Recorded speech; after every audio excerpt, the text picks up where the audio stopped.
good evening and welcome to this evening's Google Digital Garage training session on Build Your Personal Brand Online. I'm Christine and I'm one of the trainers here for Google's free skills training program, the Google Digital Garage. I'm a marketeer by trade. I've been working in marketing since before it was digital, and over that time I have helped loads of businesses and charities of all sizes to tell their stories. And what we're going to be talking about tonight is how actually some of that great marketing knowledge can be applied to individuals as well. So your personal brand is, we're going to use business branding techniques, and maybe that's when you're looking for work for yourself, or maybe when you're starting up your business. Maybe that side hustle is taking on a bit of a life of its own. Maybe you've decided to go freelance. Whatever it is, it's about the way that you portray yourself online. So we don't do these things alone. Alongside me, I have got the wonderful Emma with me. Emma's on moderator this evening, and she is an incredibly experienced member of our Google Digital Garage team. So her job is to interact with you. She's going to chat with you, drop you some links that you can click on and to any extra resources. She's also going to be answering your questions as we go. So I really recommend that you make best use you can of that amazing resource. You can tell you're speaking to the moderator. First of all, she's called Emma, and she has a little blue spanner next to her name that shows that pretty much she's the one in charge. Little bit of housekeeping, I guess. If you have any trouble viewing the webinar, just try refreshing your page. That tends to fix most of the problems people come up across. If you want to join in with the captions, they're under CC, and you'll be able to see the captioning alongside for this evening.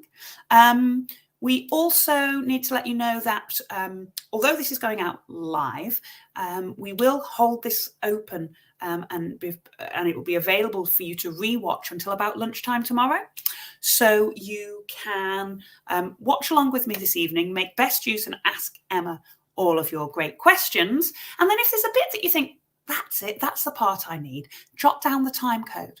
And then, but any time between now and kind of lunchtime-ish tomorrow, you can click back on the link you used to get here and fast forward and to rewatch any of the sections that you want. Now, I'd love for you to join in the instant chat, as we said. So to do that, you're going to need to be signed into your YouTube account. If you've not signed up or signed in at the moment, head up to the box up in the right-hand side there, and you'll be able to sign up or sign in. By the time I finish the intros, you'll be able to do that. And then the chat will be available for you to make your comments. I'm going to ask you some questions, so it'd be great to get your comments coming through as well. We're going to pause throughout the session, where Emma will share with me some of the questions that she thinks would be great for the whole group to hear the answers to. So we'll answer as many of those live on air as we go through. And so you do know, we're running this Google Digital Garage virtual training as part of our broader offering of courses. We go from, sessions that are, if you've got 5 minutes, through to if you've got an even longer amount of time to spend taking a course. So there's lots for you to check out there on the Google Digital Garage website, which is linked in the description below. So what we're going to take a look at tonight, I say we're going to use some of those big marketing techniques, and we would like to help you to tell your story online. So we're going to start thinking about your online presence. All right. And how might you go around? Do you have a brand already? What do you want? Who do you want to reach out to? Who do you want to tell your story to? And how do you want that story to be crafted?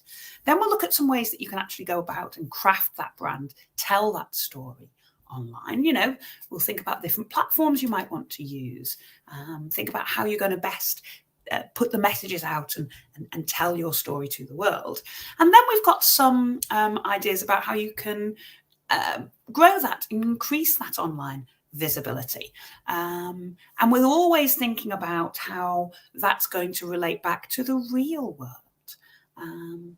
So that's going to be great to do as well. I mentioned a few of the the kind of opportunities we've got as part of Google's Digital Garage. What I also wanted to mention was the Google Mentoring. Now, if you are working for a small business, which includes your micro businesses and your startups and your side hustles, so if you're a small business or if you're working for a charity and you're based here in the UK, then there's an amazing opportunity at the moment to sign up for a free one-to-one mentoring session from Google. As I say, these sessions are completely free, and you can grab help on pretty much anything to do with your digital skills, really. So maybe that's building your strategy, working out what to do next with your planning, looking in depth at the analytics that you get back, or whatever it is. You can sign up and book a session at g.co/UK mentoring. So let's have a look and think about what's available to you out there, what might already be out there, and how you're going to craft the tools at your disposal to really tell your story using that online presence or that personal brand. So I want you to think about branding, and for now it's going to be you as an individual, your personal brand, or it might be where you're when you're going for a job. This might be when you're trying to set up at that very start of your own career as well. And we always think about brands as something for big business. Okay, I'm old-fashioned marketeer. Brand is more than a logo. A brand is the accumulated thoughts of your audience about you as a business. So the actual brand is about the messaging that you put out to the audience you're trying to reach. If your culture as a business is what you think of yourself, the brand is what other people think of you. How are we going to apply that to you as a person? So we've got some different terms going on here. First of all is your online presence. You might have heard this term. And your online presence is everything you do online. All right. So start to think of the ways that you can get your message out there, but also be thinking about what might be out there already. So everything you're doing online is your online presence. Why are you online? Here's a question for you. Why are you online? For the purposes of this evening, what are you trying to achieve? What do you want other people to know about you? Is there something about you that you want other people to know? That's going to be the core of your brand. But I say there's lots of different things that you're doing online. Not everything you're doing online is building your brand. So your online presence, and this is where we start to get into some interesting stuff, has a number of things that you can do. First of all are the messages you're deliberately putting out to the world. All right, so content that you create. All right, your photographs, your statuses, any videos. What do they say about you? How can they be found? Are you posting and creating things? Maybe you've got your own website. Maybe you've got a single social media profile, or maybe you've got lots and lots of different things going on. Your online presence also includes content that you're tagged in. So that could be, do you have somebody who always posts funny memes and tags people in them? Are you one of the people being tagged? Because that action or those comments or those photos that other people are tagging you in actually then become part of your online presence. So a top tip is to, for instance, on social media, check out who's allowed to tag you and what in. I have a thing with Facebook where I have to review every single tag that I am. I know people who don't allow themselves to be tagged on photos on Twitter, for example. So start thinking about what's already out there, and then we'll start thinking about the building blocks that are going to be for your online presence. Now, we also have, you might have heard the term digital footprint. So your digital footprint is everything you do online, which includes your internet activity. So your cookies, your browsing history, anything you've bought online. And don't worry, these things aren't searchable, but it is one of those terms that we do hear quite a lot. So your entire digital footprint is everything that you do online. As I say, some of that's searchable, the content you create and content people tag you in, for example. And then alongside that, you've got those deeper digital footprint elements of the internet activity. All right. So what it really starts to be, so start thinking about any activity you do online. Is this something that's just quite passive, that, buying something, that's fine. Or is it something that I can actually, might be searchable? Content that you create, content that you could be tagged in, could be found by somebody who was looking for you. So what does it say about you? Great thing to do is to start maybe thinking about cleaning up, or so you might decide, right, well, what's out there already? Okay. First thing I would do is do a search. Okay. See what's already out there that's got your name on it. Now, I share a first name and a surname with somebody who's quite high up in a particular field. So they have a public role and they are actually very, very easy to find. And I'm quite a lot lower down the list, which can be good and can be bad. I mean, it's great from the fact that,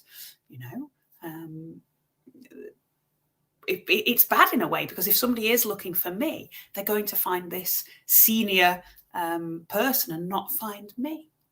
But what the next thing to do then is to iterate your search. So put your name and then put the town you're from, or put your name and then put the business that you're in, and see if you can start to find yourself. Have a look and see what's out there already. It might be that you want to delete some old posts, delete some old profiles. That can be things like maybe you had your teenage poetry on your MySpace account. Whatever it is, those old profiles, they might not take about who you are right now. You might want to check out if there's anybody else who's linking to you and take a look. You might also want to set up a Google alert for your name and those terms that you think might be, and that's going to ping you if anything comes up. When it says to review privacy settings, this is what I was thinking about. Go onto Facebook, Twitter, whatever accounts you use. If you find that you're coming up, you might decide, just from a general internet privacy point of view, you don't want every single one of your photographs to be available online. So change your privacy settings, review them regularly. I, for instance, have my Facebook is locked down and it's just for friends and family to keep up with who's getting married and who's having a baby and all of those things. Whereas maybe my other profiles, maybe my LinkedIn profile and my Twitter profile, are more open, because that's where the conversations are happening. So think about the different profiles, what's going on. So we talked about your digital footprint. We've talked about your online presence, which is a portion of your digital footprint, those kind of searchable, findable things. Okay, here's a question for you, and you can tell Emma what you think about this. When do you think, because we've not really talked, other than me introducing it, we haven't really thought about branding yet. So when do you think that your online presence, all of that activity you're doing, becomes a personal brand? Right. Have a think. Let Emma know. Is there something, that any thoughts around that? No such thing as a bad idea here. I just wanted to have get you to think. What do you think actually needs to happen for that online presence, which is you just kind of bumbling around the internet, making some posts, writing, tagging some photos, and it actually becomes a personal brand? And I guess the answer to that is it's when you start taking steps to tell a particular message. Great answer from Piotr here. When it starts to matter. So if you're becoming a public figure, a business, and the face of a company, that's really interesting, because actually I like to think of personal branding as something that you can use not just to be found for your business, not just to be found as the face of a company, but maybe to be found when you're looking for a new job. I do quite a bit of recruitment at various times, and the first thing I'll do is I'll search for somebody. So it's worth having a think about how do you use the power of that kind of behavior. Okay, so a personal brand is about telling the world, curating your story and showing who you are, and really importantly, how you are different from your peers. So it only becomes, all that activity only becomes a brand when you start to have a point to it. When you start thinking, okay, I'm posting this with this aim in at end, right? So that idea about personal brand, it's all about telling your story and doing so deliberately, right? So different ways. So I've said I want to keep bringing this back to the real world because it's amazing, that actually it's not just those big celebrities who have a personal brand. It can be ordinary people who are doing ordinary jobs. All right, so here we've got a couple of examples. So we've got Sarah here. Sarah is a health and wellness coach. And what Sarah does is she finds clients on the back of her personal brand online.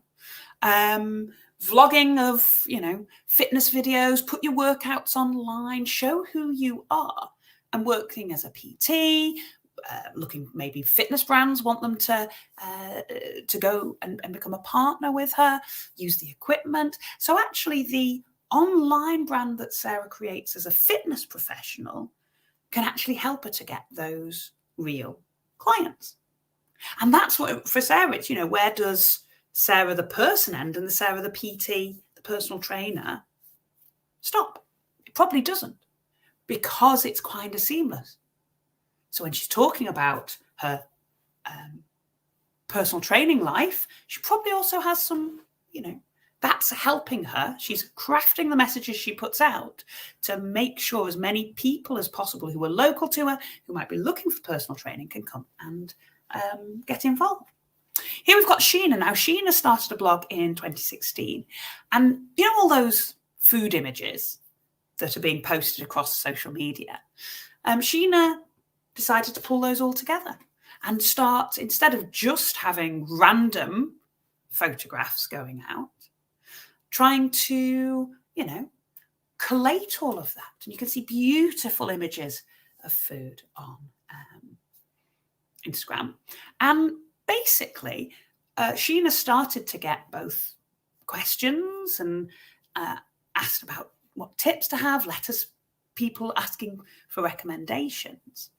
But it's also receives invitations to local restaurants to try their food because they want a review on the blog. So there are ways that you can really start to tell your story. And what you can see from both of these is there's a real consistency to what's going on.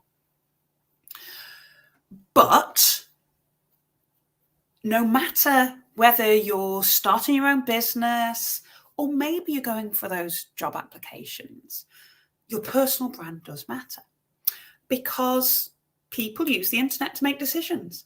And 70% of employers, when asked, say that they conduct social media checks. And they will do exactly what I just said about when you check your own presence out. They'll pop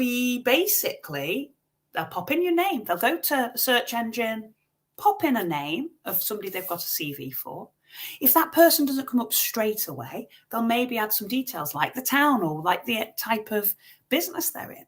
And they'll do a bit of research to see what's coming up.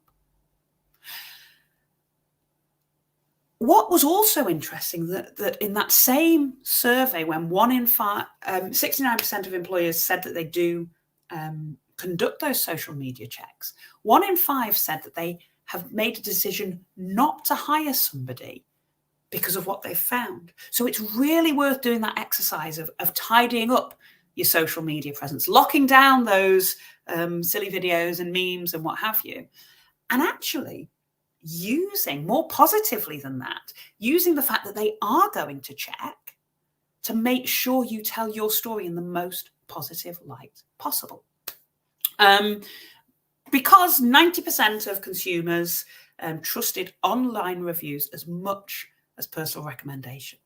All right. So, we do that research. And how might you be able to bring online reviews into that trusting behavior of online reviews? You can actually bring it into your job search, or if you're a small business, bring those reviews onto your business page as well. Lots of ways to do that, and we'll have a think about that as we go through. So realistically, when we're thinking about making a brand, okay, the point of where that online presence becomes a branding exercise, becomes a brand, is when you give it a goal. And the goal is, I'm going to, well, what are you going to do? What might be the goal for different personal brands? It might be to get that job. It might be to get new clients for your freelance work or for your small business. Okay. And with personal branding, those small businesses, the micro businesses, and job seekers, all of the same kind of activity as the big companies will do. So different brands will have different purposes. All right. And actually thinking about what you want to achieve and who you want to achieve it with is going to shape what you do, because it's that deliberate activity of crafting the messages to achieve a goal that makes it into personal branding. All right. So here we've got 3 examples. We've got 3 different personal trainers. We've got Sarah back again. So Sarah has, great big smiley face on images of her working out. She's in the gym. She's very real with it, So she's talking about what's the goal? The goal is to be very real, show the working out, and maybe to find new clients who are going to be appeal, for whom that kind of, this is what it's like, this is the raw idea of working out is. All right. Then we've got B. So we've got lean fitness. Oh, look, I've got my clicker. I can show you this. Then we've got lean fitness. Now, what lean fitness have done is they've gone down a different route. They've gone for a bit more of a professional looking website. So rather than social media being very instant, very accessible that way, they've actually gone and built their brand using a more professional looking website. It's still only one person, but actually what Lean are doing is they're maybe trying to show that they are that bit more professional. They've got personal training or boot camps. So there's a couple of services they have to offer. Lean can, be looking at putting out Google reviews and things on there, getting their pins on the map and getting found that way as well. And then we've got Justin. So Justin here has they're again gone for a social media approach for telling their story. And it's Justin Cooper Fitness. So there is that fitness. They're using that keyword in their handle. We'll talk about that again in a minute. But it's not all fitness all the time. Here's Justin looking kind of intense in the boxing. But look, here's some lovely food. And here's him with what I'm hoping is his girlfriend. And then there's other things about fitness. So there's some stuff about life and some stuff about fitness. Okay, so although they kind of have the same kind of goal, which is to get new clients, they're all actually going about it in a slightly different way. And the reason being is they're all trying to reach different types of person.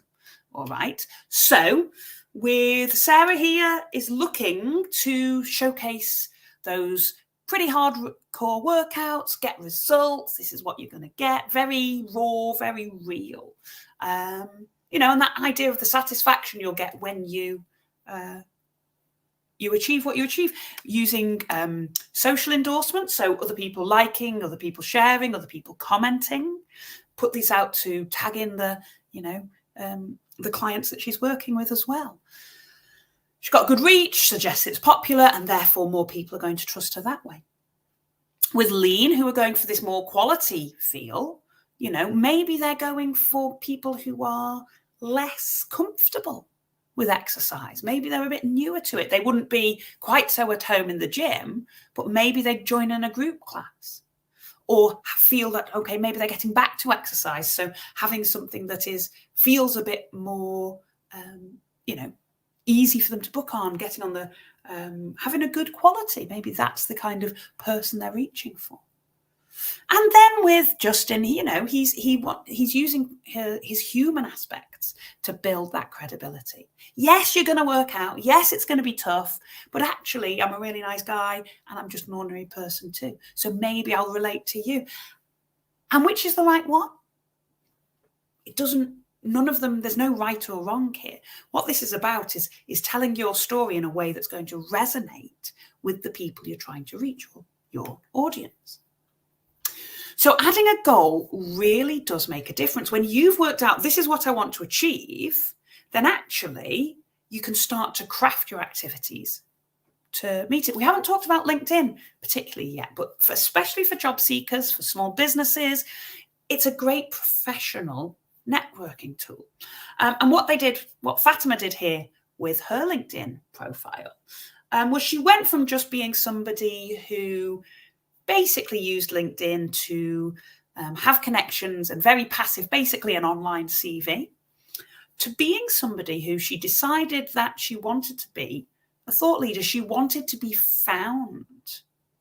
So the first thing she's actually done by being found for the role she's in, she's added more words. She's added searchable words.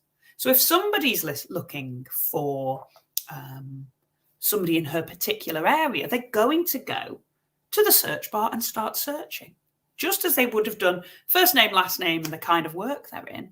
Maybe this works when somebody's looking to recruit, what is she? A sales development leader, okay?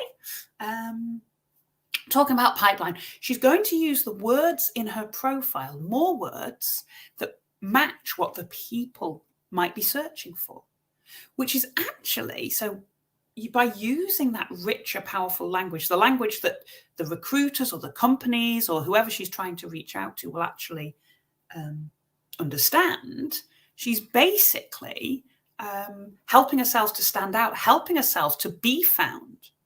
And then if she is found, or she puts her job application in or applies to be a contractor or whatever it is, then actually the first thing that person is going to do is search for her.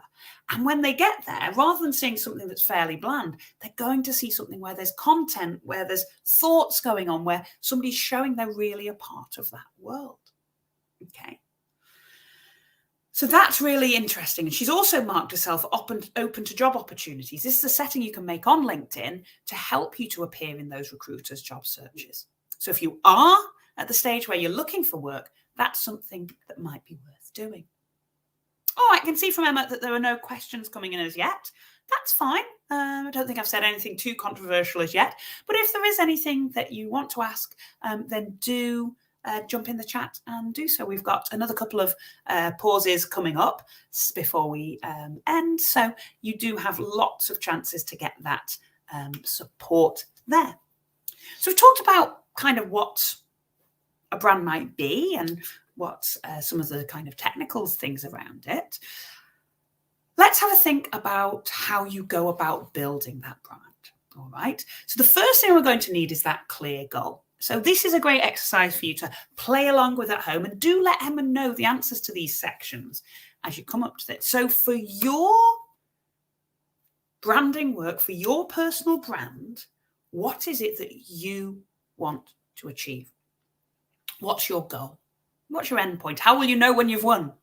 Okay, so that's really important, actually. The how you know when it's won should really, if you're going to have a goal, make sure that your goal includes something that you can track, something that you can measure, something that you will know whether or not you've succeeded or how close you're getting to succeeding. Which is why finding a new job opportunity, brilliant. Yeah, that's something we can track. Do I get interviews? Am I getting more job offers coming through? It might be to find more followers. You might decide to measure it that way. If your brand is out there, you want to get that social endorsement, you want to get yourself better known, then yeah, more followers might be a way to measure it.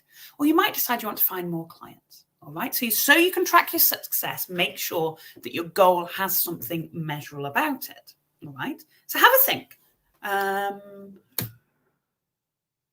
This is an exercise you can do, and think about for your taking your goal a little bit deeper. So rather than I just want more clients, okay. So how do you going to present yourself online? What is it going to be that people are going to, how are you actually going to approach this whole thing? So here, I want to present myself online like. So think back to Sarah and to Lean Fitness. They will have thought, okay, I want to present myself online. Sarah will have said as somebody who's, really has high quality, intense workouts, because they want to find new clients who they can work with in their personal training business. Maybe Lean said, I want to present myself online like a bigger company, like a very professional outfit, because that's what I want to grow into. So I set myself up with my website and things now in the idea that, yeah, I could do it just in a different way. But in 2 years' time, I want to have 10 people working for me. So actually setting yourself up from the beginning as in that way might be the thing to do. So you can complete this and think about, for yourself. And as I say, let Emma know if you have any thoughts about this for your business. All right. And then make sure you define that further with, I will know I have been successful when I get 5 clients contact me through my Instagram page, or I know it's working when, I start to get those inquiries through, and I have to put on a second boot camp night because we're so busy on the first, or I have to start taking on a member of staff, So think about some of those metrics. What might your metric of success be? And what's really important is that the more detail you put in here, the better, especially when you're thinking about what you want to measure and how you're going to make sure that because your goal, whatever you measure, the measurements can almost change your behavior, which is what we want the goal to do. But we want to make sure you're going in the right direction. So just finding new job opportunities is a really key one. You don't just want any job. You want the job that's close to you. You want a job that is right for you, that is the kind of area that your expertise is in. I could go online, look at a job board and find 500 jobs, probably in marketing. But actually, I want to refine those to jobs that are the right field or the right location. So actually taking that job from being all job opportunities down to as a chef near Liverpool, by just defining that you want to be a chef near Liverpool, you really do reduce your search, which actually allows you to be more targeted, be more focused. And then all the content, all the work you're doing is taking you nearer to that goal. With the followers, here we have oboe enthusiasts, Maybe you've got a new oboe concerto and you want to find people who are going to want to come along and listen. So those, by restricting who you don't just want new followers. If I wanted new followers, the behavior might be to post cat videos. Okay. Whereas if I want to find followers of oboe enthusiasts, that really does start to tailor what I do to make sure I'm appealing to the right people. And this comes on to a really important part that, you are only trying to talk to a small number of people. Those chef jobs in Liverpool, fantastic. You're trying to reach that smaller. We've got clients for our pottery aprons. Restricting down the audience, the goal is really going to help you. And the flip side of that is trying to reach out to the specific people, because I don't want you to try and get all new followers and lots of different places. Who are the people who it's actually important hear your messages? All right, especially when it's just you as a person. It might be those one recruit. It only takes one recruiter to find your LinkedIn profile and get in touch about a role that they think would be great for you. You don't need to mass market here. So your goal should really start to signpost the people that you want to target. All right, so whether that's recruiters, whether that's clients, whether that's new customers, new followers, whatever it is, thinking about the people behind. And there again, this is a real key part of any business marketing. So who might you want to reach? have a think. Let Emma know. And because the next thing is to think about them. Now, old-fashioned marketing, I guess, would have had to focus on how old they were, whether they were male or female, kind of geography, where they're based. With the internet, with socials, we can start to think, okay, a bit more deeply on that. If you want to, we do a lot more on audience finding and on audience definitions when we talk about our writing for social media webinar. It might be a great one to take as a next step from tonight. Because one thing that's really key is not just that they have a particular account, but they're going to be using it and expecting to find somebody like you there. Just because somebody has a Facebook account doesn't mean that you're going to try and reach them as a recruiter when they're on their home life, they're in the Facebook mode. Remember, we talked about different things for different ones. So there again, maybe you know that personal training clients, maybe the people you're trying to reach of a specific age, because that was the thing with that whole personal training exercise. Different people were going about it successfully in lots of different ways because they're trying to target different people, okay, different audiences. So think about, what is it about you that's going to appeal to a particular audience? What do they already like? What do they already dislike? And where are the synergies with what you're offering? Okay. And that idea of, like, you know, Lean Fitness might decide, right, we're going to target people who have been out of exercise for a while. They know they want to get fit, but maybe they're in this certain geographic area. Maybe they're a certain age because they've got that little bit more money to spend on a personal trainer. They don't know where to start with a gym. So I'm going to reach out and find them. Where are they looking for that information? Are they looking for that on Facebook? Are they looking for that by doing searches of the internet? So really getting to know the people you're trying to reach. Remember those chefs in Liverpool? Who's that? Who can make that dream come true? Maybe it's restaurant managers. Maybe there's head chefs, restaurant owners. Maybe you want some of the chef's jobs will be done from head office. So there might be a personnel department in a head office in Milton Keynes somewhere that actually helps with that. By doing that research, by finding out who are the important people, you'll know who then to target, who to appeal to. All right. So spend some time and think about those human beings you're trying to reach, because that's actually what you're trying to do at the end. You're trying to connect with a human being who might happen to be interested in what you've got to say or have that dream job or that dream contract for you. Different ways you can go about it. If you have a social media presence already, there are tools that you can use to see who might already be interacting with you. If you have a business page on any social media platform, they tend to give you, if you look for them, some insights, some statistics. You go on LinkedIn, you can see, who's been viewing your profile, see what's already out there on your social media that you can see if you are freelancing or if you are looking for that kind of small business, then think about having a business profile rather than just a personal profile. Maybe think about locking down some of your profiles. So your Facebook profile might be just for your friends and family, but then really opening up and going to town on a different platform.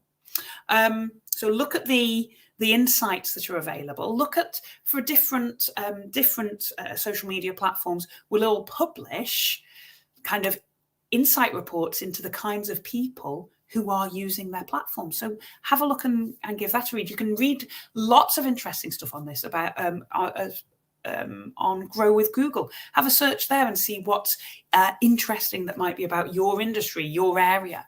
If you're on LinkedIn, you can also do people search.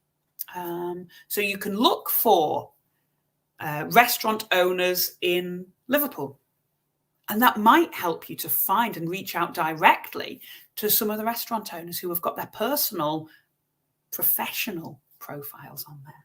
There's also a tool called Audience Finder. We always get asked about Audience Finder. It's UK-based analytics on the UK cultural landscape. So if you were wanted to run an event through your brand, or if you're looking to run that oboe concerto concert, it will help you to analyze the audiences, the physical bums on seats audiences in different areas of the UK. Kind of niche, but that's kind of the point. There might be a data source out there that's actually really helpful for your industry, for what you're trying to achieve. And those specialist platforms, if you wanted to meet fellow writers, you could head to Meetup because that's where people are already engaging in that kind of activity. If you wanted to sell something that you'd made yourself, rather than having to build your own website and create your own Shopify page or what have you, you might go to where there are already people who are looking to buy that homemade jewelry, or maybe those pottery aprons. That might be something like Etsy. It might be something like Facebook Marketplace. If you're looking for that homemade jewelry and it's kind of upper level and it might be giftable, then that might be something like Not on the High Street. There are lots of platforms that already exist where the audience is already hanging out. If you're looking for building work, there are tradespeople hubs where people can post their requirements and you can bid on work. There's, people like mybuilder.com can help you with those sorts of things. If you're starting out in the freelance world, People Per Hour is a collective freelancing site. So there's lots of sites that are already out there that might be able to help you. So an activity that's much beloved of marketers, businesses, when they're looking at branding, is to try and express their personality in just a few words. And the reason for doing this is it helps you to make those decisions easier. Is this message the right kind of message? Is this message going to help me towards my goal, or is it going to detract from it? So, with a personal brand, with any kind of brand really, it's easiest to be yourself because everybody else is already taken. So trying to think up, for me, for example, if I were to choose a brand personality word of serious, I wouldn't be able to act serious for very long at all. If I were to choose something about maybe being more fun, maybe being a little bit irreverent, that would much more accurately describe who I am, what my brand is. So think for whether it's for your personal brand, for looking for work, there's no point appealing to people who in the long run aren't going to get you. So it's worth taking a look, and this isn't an exhaustive list by any means, but if you could only pick a few words, 2 or 3 words, that describe you, your personal brand, or flipping it over into your freelance business, what would they be? And you might want to think of things that you're not as well. All right. Share them with us if you want. I would hope that people might think I was chatty, an expert, maybe a little bit witty. That's just me then. So, and how do we actually bring that together? So once you've decided on the platform, the best platform to be on is probably going to be the one where there are already people hanging out doing what you're doing or looking for people like you. So as I say, trying to find that chef in Liverpool when they're on their Facebook looking for their, births, marriages and deaths is not going to be as effective as finding them when they're in work mode on LinkedIn. You then want to think about how you're going to set out your store. All right. So first of all, you're going to need a handle. So it's your online name. All right. Try and use as close to your name as possible. And remember, the behavior is I do my search. I put your first name, your last name. Then I might put your town or your subject area, your interest area. So here we've got Fatima_Allen. If there's lots of Fatima Allens, they might need to put customer services or something like that. So basically, Fatima then has some words that describe it, and those words are searchable. They're peppered with really rich words that people might be looking for when they're looking for somebody like her. So this is your biography. This is a quick summary. People are lazy. They're only going to read a few words. So pack it full of interest. All right. And how this has actually been created is the first thing is the offer. So with Fatima, it was a customer service manager. So this is what you're going to get. All right. And Fatima was interested in content marketing opportunities. Then there's something to back it up, a bit about the expertise. All right. So what would your expertise be? Is it that you 10 years experience in personal training, or, worked for such and such a top restaurant somewhere? Open University graduate in English literature, searchable words that really tell the story that the person she's trying to connect with is going to want to hear, be reassured by. And then we have a thing that marketing, there again, we would always, if we're doing any kind of marketing, we will have what we call a call to action. What do you want people to do with this information? Get in touch via DMs, visit the website, email me, whatever it is. So here Fatima said, with new ideas or opportunities to email, calling the people to take an action if it's the right thing for them. Okay. So Fatima's goal was to find new job opportunities. So if you've got new opportunities, email her. All right. And there again, you can see that the email address is also a good professional email address. Anybody who's ever looked at my CV workshop will know that I am very keen on professional looking email addresses for job hunting. All right. And then we need to tell the story. All right. So yes, your biography might be, if they search for you by using a good, rich handle, which says who you are and maybe your area. And then by using great searchable words in your biography, that's going to help your profile to be found. Okay. So they're going to read that maybe, but what they're actually going to see is everything you've posted. Okay. So your content, your words, your pictures, your videos, everything you create, everything you share should be consistent with what it is that you want to achieve, your goal. And then remember those values, those behavior words that we had, are they funny? Are they serious? Are you well connected? Everything that you post should resonate with those things. So images are really, really important. Consistency is super important too. So have a look at these. So first of all, we have That Health Doctor. Now, I'm not going to lie, I'm a little bit of a, I don't believe that by eating blueberries, we're going to suddenly get healthy. But you can see that picture there, it's like fresh, looks quite, appetizing raw foods that are going to be on the healthy side. So that for me matches. We then have this chappy here in the middle. And lovely smiley picture playing a guitar. Brilliant. But his handle is I love cakes to you. Now, that might be something that was a bakery or a blog about baking, whereas this might be, well, this could be anything. What's it telling us? All right. So that for me is where you've got a mismatch between the name and the image. The only answer that anybody's ever come through was maybe the band is called I Love Cakes. But then you might think, well, call it I Love Cakes _band. Then people know that. It's also a terrible name for a band. But I would expect to see maybe something about, maybe if it's a bakery, something about cakes there, which is where John does it brilliantly. John _bread_maker. John Bread Maker. Here we are. Here's some hands making bread. Bet that fella's called John. What does he do? He makes bread. It's really super easy, really consistent to see. Here we've got Sheena again. So she's got a great photo. She's got a good handle. So if people hear her name, they can search for her. They're going to find her. Then she's got great content. There are no pictures of cats here. There's nothing. I'm sure that Sheena does things other than eat vegan food and talk about vegan food. But on her vegan food profile, her profile that she's a London vegan, she creates recipes, she's got her call to action, get my cookbook now. There's nothing about that isn't all the beautiful food all the time. So here is her place for displaying her love of food. If she's got other stuff going on, she can find those to a different place, a different profile. Okay.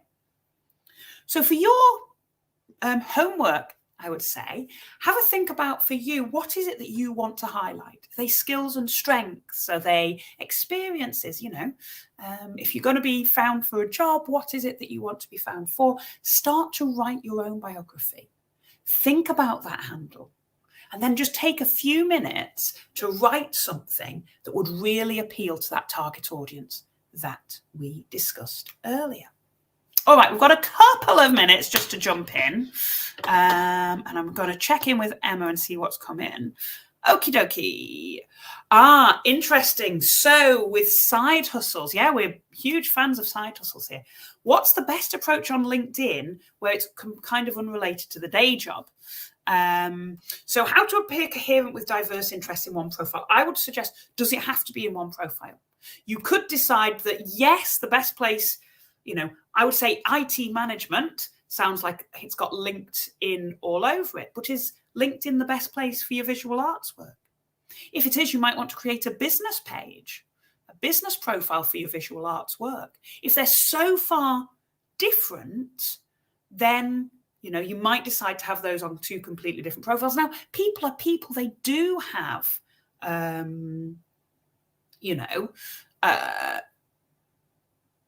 do have multifacets.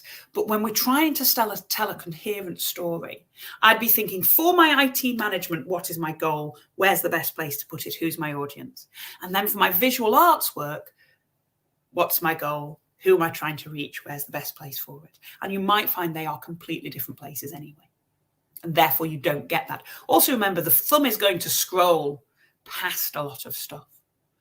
You can use, if you've got a really strong IT management following and you think some of those people might be interested in your visual arts, you say, come and take a look at my side project. I know I've got more questions coming as well, but what I'm going to do for now is I'm just going to take you through this final section. And if we've got time at the end, I hope that helped, Ian, but I will take more questions at the end if we've got the time for them, because I just want to look at some ways that you can increase your online visibility. So first of all, LinkedIn. All right, to be more visible on LinkedIn and pretty much any profile, but LinkedIn really comes into its own when we're looking at that professional world, is having a complete profile. It gives you like a score as you go along of how complete your profile is. Be as complete as possible. Feed it all the information. And when you do, make sure they're really rich, searchable words. Don't just put a couple of words in because it had a little red star by it and you had to put something in. Use every opportunity available to you to tell your story. Remember we talked about those online recommendations? LinkedIn is an amazing place for online recommendations. You can give them and you can ask for them as well. If you give an online recommendation, be really careful about who you're giving it to, because that by extension becomes, yeah, I thought this person was great, I'm going to recommend them on LinkedIn. How does that reflect on you? So make sure that you are being genuine and open with your recommendations as well, because those people then become part of your online presence too, I guess. And you can also link into your profiles, which might be the case, Ian, if you wanted to bring that side hustle in, you can link to, you might decide to build a portfolio somewhere. You can link out to that. Or if you've got, if LinkedIn's kind of and this is the same with any platform really, cross-linking to the relevant places can be a really powerful way of making sure that you're as visible as possible. It can help build your credibility. If you are doing something with the visual arts, even if you do have a fairly ordinary LinkedIn profile, you're probably going to want to put some content out there, that's going to help them. In terms of growing your network, be interesting. Get involved in conversations. Put good quality content out there. Tell your story. Why are you such a great chef? What is it about your personal training? You can't just sit back saying nothing and expect people to find you. Write good quality thought pieces, content that's well-tagged photos, images, what have you. Connect with people. This is about human beings finding human beings. So respond to comments. If somebody takes the time to pop a comment under a piece of content, thank them for doing it. It can make you feel more personable. It can maybe open up those conversations. Remind people that you are also human being. Think about being consistent. And there's no golden rule of how often you need to post or at certain times of day or what have you. But most of us today, you're hopefully going to be enthused and excited and really fired up to go and do some work on whatever profile you decide to do it on. I don't want you just to do that and post every day for a week and then move on to something else. Think about how you can be consistent with not just what you post, but when you post and how often you post. It's hard to keep thinking up of things to say. So maybe it's about, who are you going to interact with? Find other people's content to talk about. There again, our Writing for Social Media webinar might be a great one as a next step when you think about, what should I write? How do I post? What's going to happen? Because that regularity, that consistency is really key to doing so. Okay. In terms of growing that, to be more visible, it's about reaching out there. So commenting on other people's things, reacting to them, starting conversations, asking questions, answering questions, being active, being sociable on social media is the best way to grow a network with the right people. So remember, it's not just about any old followers. It's the followers who are in that target audience that you're trying to connect with. If you can be visual, images, videos, you can make your own memes using something simple like Canva. It's going to help you to create that consistent look. And you can absolutely, look at trending topics, look at topics that are trending in your industry, see who those micro influencers are in your area, in your industry, and can reach out and connect with them. You can use the built-in networking tools on LinkedIn. That's kind of its point. But you can also look at something, what's trending in your industry, in your area, on Instagram, on Twitter, on YouTube. Don't forget YouTube is, might be another great place that you wanted to tell your story if it was right for you. And make sure that you understand that this isn't just about building your own business, but making sure that if you are looking for work yourself, you've got a clean and tidy a profile that shouts out about all the great things about why you'd be great as an employee. Okay. Following the right people in the industry, having those conversations, asking questions of people who've been there and done that before. Okay. You might want to think about, how am I going to create content? Could be an article, that content could be a photo, content could be a video. Few things to think about is images really work. Picture tells 1,000 words, People are much more likely to stop their thumb from scrolling if there's an image with a post. And if it has a photograph on it of a person's face, all the better. They're much more likely to stand out. And think about video as well. How can you tell your brand story? Maybe using some videos as well. Doesn't have to be super smart, super advanced to start with. You can use free apps that came with your phone to edit images. You can things like Visco or Photoshop to take that up a notch and make them more consistent. So thinking about everywhere we go, we carry with us a really powerful content creation device. Take photos, snap those videos, think about things that are going to reflect what you're onto. And on all different kinds of social media, you can run polls, you can use stories that don't have to be so polished because they disappear. You can make posts, you might want to go live and live stream. In the platform you are using, take a look at what exists to start that spark of interactivity. Answer polls, answer posts as well. Okay. So think about it. For your target audience, what kind of content might appeal for them? What kinds of messages do you want to communicate? Do you want them to receive? And then think about how you're going to make that consistently happen. It might be a post a week. It might be a photograph, but also make sure that you're thinking, what am I liking? What am I sharing? You don't have to create everything yourself. I'm really, really sorry. I know we had some great questions come through, and I know Emma will have answered them as we went as well. But we are just coming up out of time. What I would love you to do, if you don't mind, is into the chat, have a little think and put what your next steps are going to be from this evening. Not just because we love to hear what other people are going to go up and get on with. It's really important because those next steps, if you think about them now, just before you go off and have your tea, and if you make a promise to the universe, you recruit Emma to be your accountability. You tell if you pop it into words and you pop it out onto the screen, then you're going to feel a bit more focused, a bit more accountable. So let us know what your next steps are going to be. Next step might be to sign up your business up for your free one-to-one mentoring session. As I say, if you're based here in the UK, business, you're a small startup, side hustle, whatever it is that you want to get going, or you're a charity, head to g.co/UK mentoring for that. Other than that, thank you so much for joining us this evening. Thanks for all the questions. I could see the chat was bubbling along merrily there. I hope it's been a useful dive into how to go about utilising the best of the internet to help you achieve whatever goals you want to for your online personal brand. Said at the beginning of the session, but head down to our website to see what else we've got going on. We've got more webinars, we've got some face-to-face events coming up, we've got courses, we've got all sorts out there to help you. So do check out the link that's in the description below. Other than that, thank you so much for joining us today. We look forward to welcoming you again to another Google Digital Garage training session sometime soon. Have a great evening.